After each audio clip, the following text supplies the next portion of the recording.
So today I'm going to talk about personalised medicine, and specifically how advances in genetic technology and genetic engineering technology, in particular that we use at Horizon Discovery, is now enabling us to sort of really do in human cells what we've traditionally only been able to do in mouse models.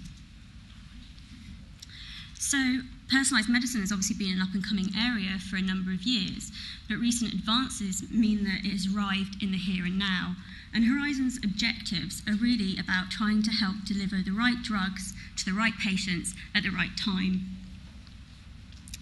So there's a large amount of information that has resulted from human genome projects, and that means that genetic information is no longer the limiting factor when it comes to cancer therapy. We know that cancer is a genetic disease, but we also know that it's not as simple as a single genetic mutation leading to acquisition of a disease. And we can see here that a combination of different genetic alterations are really required in order to get the development of the disease. And not only are there multiple genetic alterations within the tumour, these patterns of genetic mutations are unique between patients. And this means that we really have to start thinking about how we can tailor therapies.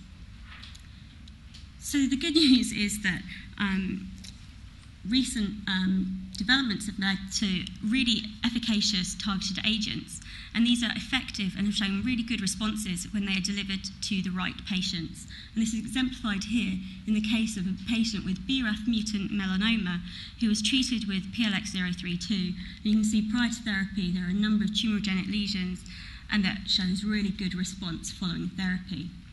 So advances have been made, but there are a number of challenges that really do remain. Whilst the genome information has resulted in identification of a number of cancer genes, very few of these are actually prevalent across different cancer types. Most of the new genes that have been identified are very low in frequency.